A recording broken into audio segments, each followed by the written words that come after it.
What's up everybody? Natalie here, and today I'm going to show you 5 ways to start conversations with non-vegans. The hardest part about street activism is just getting started, and I know it can feel overwhelming, especially if you're shy like me, so I'm hoping that you'll find at least a couple of these methods helpful so you can get out there and start educating people. These are going to be ranked from easiest to hardest, so let's get into it. 1. Join an organization. Anonymous for the Voiceless, or AV, is the best organization for street activism. AV organizers are always looking for new volunteers, and they're more than happy to help you out. Plus, it's great if you're shy, because if you're too nervous to talk to anyone yet, you can just hold a sign or a TV and kind of get the feel of everything. Social accountability is always helpful when you're trying new things. There have been tons of times where I intended to go out to do street activism, but when the time came, I just didn't feel like it. However, anytime I was supposed to meet up with an AV group, I would always show up because I knew that if I didn't, I'd be letting my organizer down. So if you're someone like me who needs that little extra push to get out the door, then joining a group is a great way to go. All that being said, there are some downsides to organizations.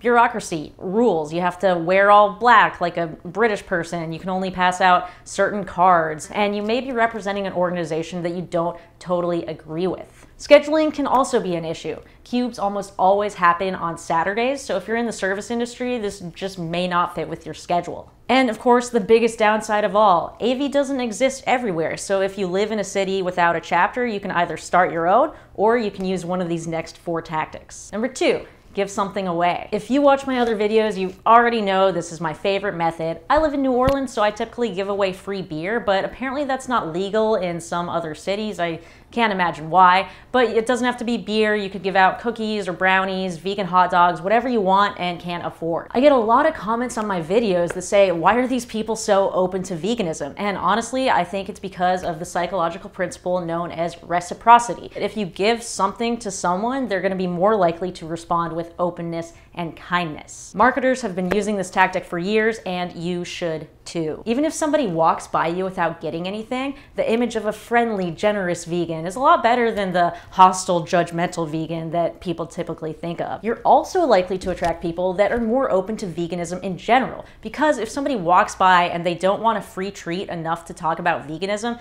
then chances are they're probably not interested and you shouldn't be talking to them anyway. If you're shy, this tactic is perfect because you basically just put up a sign, wait, and allow people to come up to you. It's rare that I go more than a few minutes without talking to someone, so it's also a good way to talk to more people and have more conversations. There is one huge problem with this method though. It's not free, so if you're totally broke, this may not be an option for you. That being said, baking is cheap, and a lot of times when I go to give out beer, people don't even take the beer, they're just happy that someone's offering it. Number 3.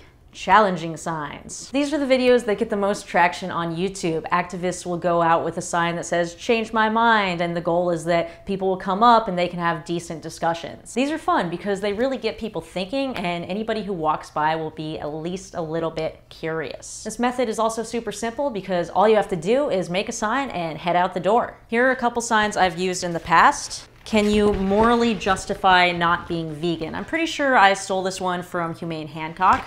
And then this one, if you're not vegan, you're paying for the next pandemic.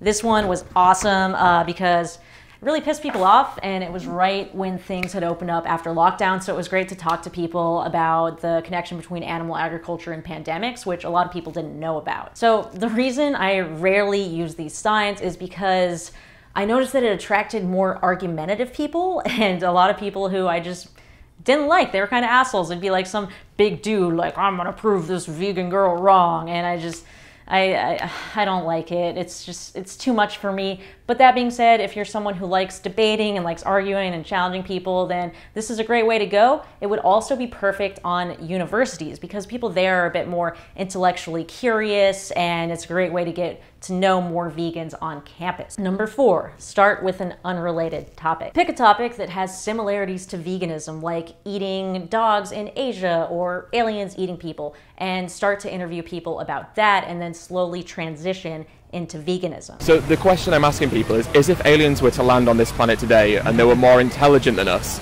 would it be acceptable for them to enslave us and do what they wanted with us? No, man. No. This one takes a little more social courage because instead of waiting for people to come up to you, you're gonna be approaching people first. But I promise it's not as scary as it sounds. You just walk up with a smile and you say, hey, I'm out here interviewing people about dogfighting. Do you have a few minutes to talk? Then you can go from there. This method is effective because it allows people to step out of their cognitive dissonance surrounding eating meat and look at exploitation from a different perspective. It immediately cuts through a lot of the common objections to veganism, and the people you're talking to don't really know what your real goal is, so they don't get as defensive. It wouldn't be natural for us to live that way if an alien species enslaved us. That's true. So, yeah, why should it be humane for us to enslave animals right now? True. That being said, I've actually never done this method. This is the only one I haven't done on this video because it just feels a little dishonest to me. I'm not sure if it is dishonest, but I keep kind of going back and forth in my head. So let me know what you think. Do you think this is dishonest? And if not, give me a case for it. I would love to try it out. Number 5.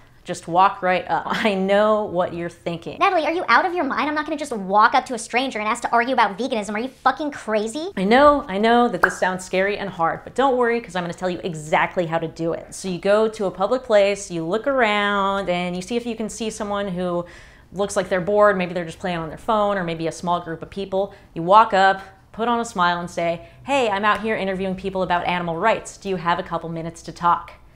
That's it. If they say no, that's fine, don't worry about it. Just move on, be a goldfish, go to the next person, and hope that it works better the second time. Why would anyone do this? It's definitely the most challenging. I think the best case for it is that you can do it anywhere and you don't need any equipment, you don't have to bake, you don't have to make a sign. So if you don't have much time to dedicate to street activism, this is the perfect method for you. You can do it on your way home from work or just whenever you're out and about. If you've watched this whole video and you still don't see something you want to try, that's okay. I know it can feel like everyone's saying you should do street activism, but that's not true at all. There are so many different kinds of activism, and if you're not comfortable talking to strangers, that's totally fine. You can sign petitions, make tasty vegan food, edit videos, write poetry, work on pressure campaigns. The sky is the limit, and the important thing is that you play to your strengths and help the animals in whatever way you can. Thanks for watching today. If you liked this video, hit that thumbs up button, and I'll see you in the next one.